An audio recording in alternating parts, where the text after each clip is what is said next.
Halo, di video kali ini kita akan membahas tentang spesialit obat golongan sistem saraf pusat ya. Nah, oke. Nah, jadi sebenarnya banyak sekali obat-obat yang mempengaruhi sistem saraf pusat. Hal ini disertai dengan gangguan kejiwaan yang kompleks serta mendorong berkembangnya ilmu farmakologi di bidang saraf yang disebut dengan neurofarmakologi. Nah, obat-obat jenis ini itu banyak dipelajari di neurofarmakologi. Nah, obat yang mempengaruhi sistem saraf pusat akan berpengaruh juga terhadap organ secara keseluruhan. Jadi karena yang mengontrol tubuh adalah sistem saraf pusat yang terdiri dari otak dan sumsum tulang belakang, jadi obat ini juga akan mempengaruhi organ-organ tubuh yang lain selain dari sistem saraf pusat tadi, yaitu otak dan sumsum tulang belakang. Nah, kemudian stimulasi yang berlebih pada sistem saraf pusat ini akan menimbulkan kejang atau bentuk ketidaknormalan lain berupa perilaku. Sebaliknya, depresi yang berlebihan akan menyebabkan kejadian tidak sadar, koma, bahkan sampai kematian. Nah, pengertian dari sistem saraf pusat sendiri merupakan suatu pusat pengaturan informasi di mana seluruh aktivitas tubuh dikendalikan oleh sistem saraf ini, yaitu otak dan sumsum tulang belakang tadi. Nah, kemudian otak ini dilindungi oleh tengkorak dan sumsum tulang belakang dilindungi oleh ruas-ruas tulang belakang. Kemudian otak dan sumsum tulang belakang ini dilapisi oleh selaput yang disebut dengan meningia. Nah, jika terjadi inflamasi atau gangguan pada lapisan ini, seperti halnya infeksi virus dan inflamasi yang lain, hal ini yang menyebabkan timbulnya penyakit seperti meningitis.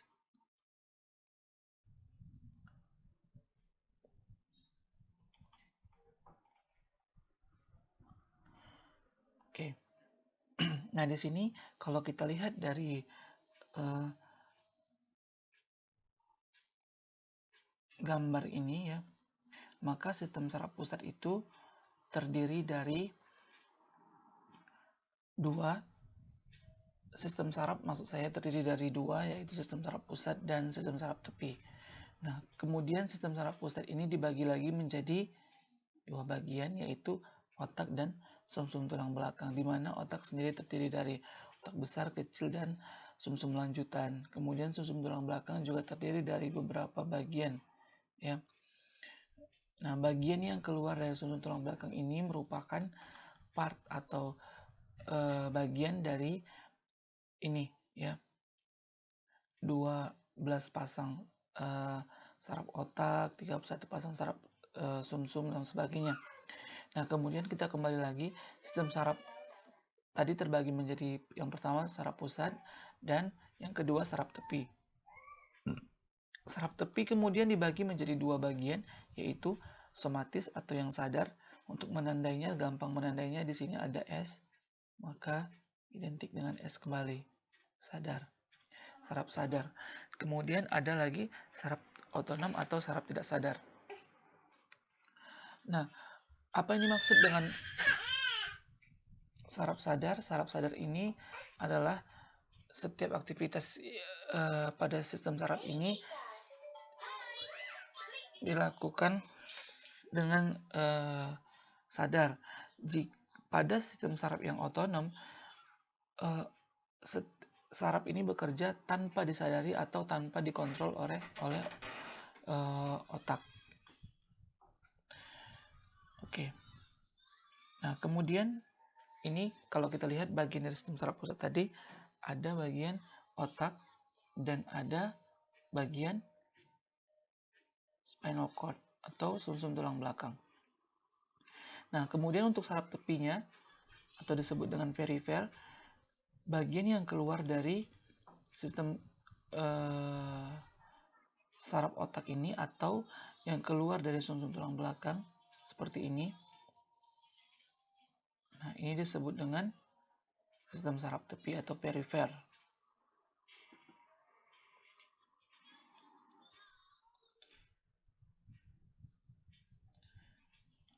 Untuk penggolongan obat-obat jenis ini atau yang tergolong ke dalam obat sistem saraf pusat atau yang bekerja pada bagian sistem saraf pusat itu ada 7 ya. Seperti yang pertama ini ada analgetik, antipiretik dan antiinflamasi. Nah, biasanya obat jenis ini memiliki 3 sifat secara langsung ya. Itu 3 sifat bersamaan. Kemudian ada obat anestetika ya atau obat anestesi. Kemudian ada antiepilepsi atau anti kejang, kemudian anti vertigo, gangguan migrain ya. Kemudian anti Parkinson atau obat yang digunakan untuk menghilangkan gemetar yang berlebih atau gangguan pada bagian gerak. Kemudian ada obat-obat psikofarmaka atau obat-obat psikotropika, dan yang terakhir ada obat antidepresi atau biasa disebut dengan antidepresan. Nah, kemudian analgetik, antipiretik, dan antiinflamasi. Nah, nyeri merupakan petanda bahwa ada kelainan dalam tubuh dan bagian dari proses penyembuhan. Misalnya terjadi inflamasi. Biasanya timbulnya nyeri, inflamasi atau demam itu bersamaan. Ya. Kemudian analgetik antipiretik merupakan penghilang rasa sakit yang berfungsi untuk menurunkan demam. Nah, kemudian analgetik, antiinflamasi dan antipiretik ini ada 2 golongan. Yang pertama ada golongan steroid ya. Yang kedua ada golongan non steroid. Antiinflamasi non steroid ini diindikasikan untuk nyeri pada pusat dan perifer ya. Kemudian kebanyakan NSAID yang menyebabkan efek samping kecuali meloxicam ya. Dan celecoxib yang bekerja lebih selektif ya, yaitu pada enzim siklooksidgenase 2. Nah, kemudian obat-obat jenis ini, banyak sekali obat jenis ini. Jadi sebenarnya ada terbagi menjadi 2 bagian. Obat-obat jenis ini ya dibagi lagi menjadi 2 bagian. Ada dia yang opioid atau golongan narkotika. Ini bekerja pada sistem saraf pusat. Ada yang non opioid atau non narkotika. Ini obat-obat yang biasa digunakan untuk biasanya nyeri sedang atau nyeri ringan ya. Ini yang paling sering digunakan. Nah, analgetik narkotik ini ada contohnya kodein, fentanyl, morfin, dan sebagainya. Nah, sekarang tramadol juga digolongkan ke dalam obat golongan narkotika yang analgetik yang narkotika. Kemudian analgetik antipiretik. Nah, di sini yang biasa digunakan ada paracetamol ya untuk menurunkan panas. Kemudian ada analgetik antiinflamasi, ini juga sering digunakan, yaitu terutama yang golongan non steroid. Ada ibuprofen, asam mefenamat dan sebagainya. Kemudian ada yang digunakan sebagai antiviral atau anti gout. Ini untuk gangguan asam urat ya. Ada allopurinol ya. Kemudian ada piroxicam. Ini juga sering dikombinasi antara allopurinol dengan piroxicam. Ada meloxicam dan sebagainya. Oke. Nah, kemudian ada obat-obat anestesi. Nah, obat yang jenis ini digunakan untuk meniadakan persepsi terhadap semua rangsang pada saat ini melakukan tindakan operasi. Artinya biasanya untuk anestesi ini yang umum, anestesi umum ini biasanya menghilangkan kesadaran. Anestesi lokal menghilangkan kesadaran di sel atau saraf pada bagian tempat tertentu ya. Jadi perbedaan antara obat anestesi dengan obat analgetik ini sama-sama menghilangkan rasa nyeri, namun untuk anestesi ini ditambah dengan menghilangkan kesadaran, baik dia umum ataupun lokal. Nah, dalam catatan bahwa untuk yang lokal tidak menghilangkan kesadaran seutuhnya, namun hanya pada bagian tertentu daerah yang dilakukan anestesi. Hanya menghilangkan sel-sel setempat, menghilangkan kesadaran sel-sel setempat. Nah, ini banyak digunakan adalah tiopentanil ya, seperti untuk anestesi lokal terus yang digunakan adalah tiopentanil. Nah, untuk biasanya pemeriksaan di laboratorium kita sering menggunakan anestesi lokal seperti lidocain ya. Dan bupivacain ya. Nah, selanjutnya adalah antiepilepsi. Nah, obat antiepilepsi bekerja pada reseptor GABA atau disebut dengan gamma aminobutyric acid sehingga terjadi peningkatan hambatan SSP yang menyebabkan terjadinya depresi SSP. Obat antiepilepsi atau contohnya adalah gabapentin, carbamazepine dan lain sebagainya. Ini sering digunakan untuk mengatasi gangguan kejang. Gangguan kejang ini terjadi akibat dari jumlah neurotransmitter terutama GABA ini berlebihan pada bagian saraf di otak.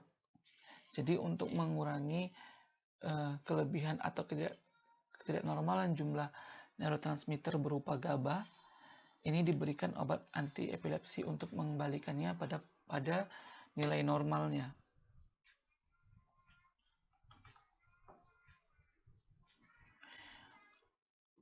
Oke. Jadi untuk obat antiepilepsi ini bekerja pada bagian saraf otak ya, sistem saraf pusat, bekerja dengan cara menormalkan nilai gamma aminobutyric acid atau disebut dengan GABA. GABA ini merupakan salah satu dari neurotransmitter otak ya. Nah, selanjutnya adalah antivertigo. Antivertigo adalah sakit kepala yang khas pada satu sisi dan berdenyut atau biasa disebut dengan migrain. Nah, serangan berulang dan berlangsung selama 4-72 jam. Banyak obat jenis ini yang biasa digunakan, ada Mertigo, ya, ada betahistin, sinertizin, ergotamin, dan sebagainya. Oke. Nah, selanjutnya ada anti-Parkinson. Obat anti-Parkinson ini adalah merupakan obat yang digunakan untuk menghilangkan gemetaran berlebih atau gangguan gerak ya. Nah, salah satu neurotransmitter penghambat yang berpengaruh terhadap kejadian Parkinson adalah dopamin. Jadi tadi pada epilepsi yang terganggu adalah neurotransmitter berupa GABA. Namun pada Parkinson yang terganggu neurotransmitter berupa dopamin. Jadi nilai dopamin di otak itu tidak stabil sehingga menyebabkan gangguan. Gangguan ini kalau dimanifestasikan ke tubuh dia terlihat seperti gemetar berlebih, kemudian susah berjalan dan gangguan gerak dan ketidakstabilan. Nah, jadi obat ini diupayakan untuk menormalkan kembali jumlah dopamin. Nah, obat yang biasa digunakan adalah levodopa dan sebagainya. Kemudian yang keenam ada obat psikofarmaka. Jenis obat ini tergolong ke dalam obat-obat psikotropika.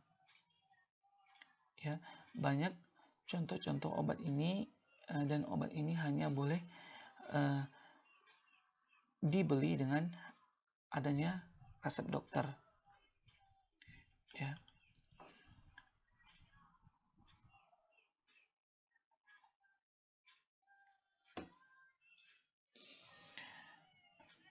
Nah, contoh obatnya itu ada diazepam, ya, alprazolam. Kalau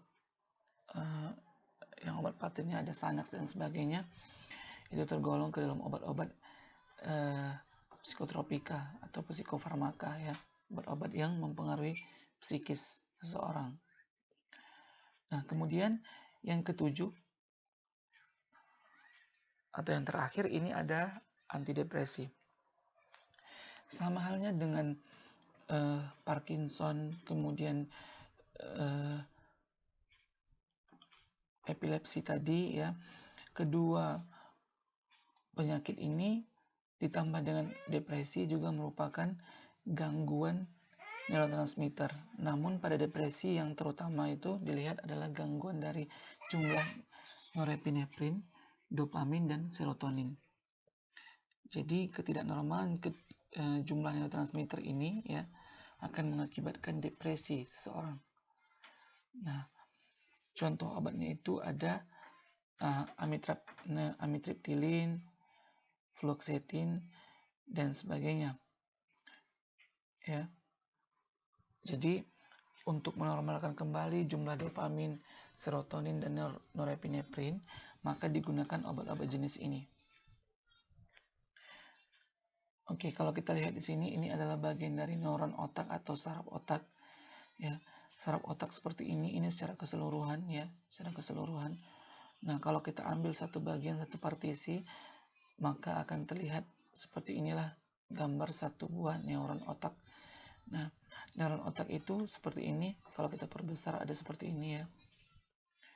Nah, berbeda dengan neuron atau sel tubuh, sel otak ini lebih kompleks, di mana ada bagian disebut dengan dendrit, ya, ada nucleus, kemudian ada yang disebut dengan akson, ya, lebih kompleks dibandingkan dengan sel tubuh, di mana sel tubuh hanya terdiri dari bagian dinding sel, cairan sitoplasma, kemudian inti sel. Dia lebih berbentuk seperti bulat atau persegi, tapi pada bagian neuron atau saraf atau sel otak ini lebih kompleks, kira-kira seperti ini gambarnya. Oke, baik. Demikian materi untuk hari ini. Terima kasih.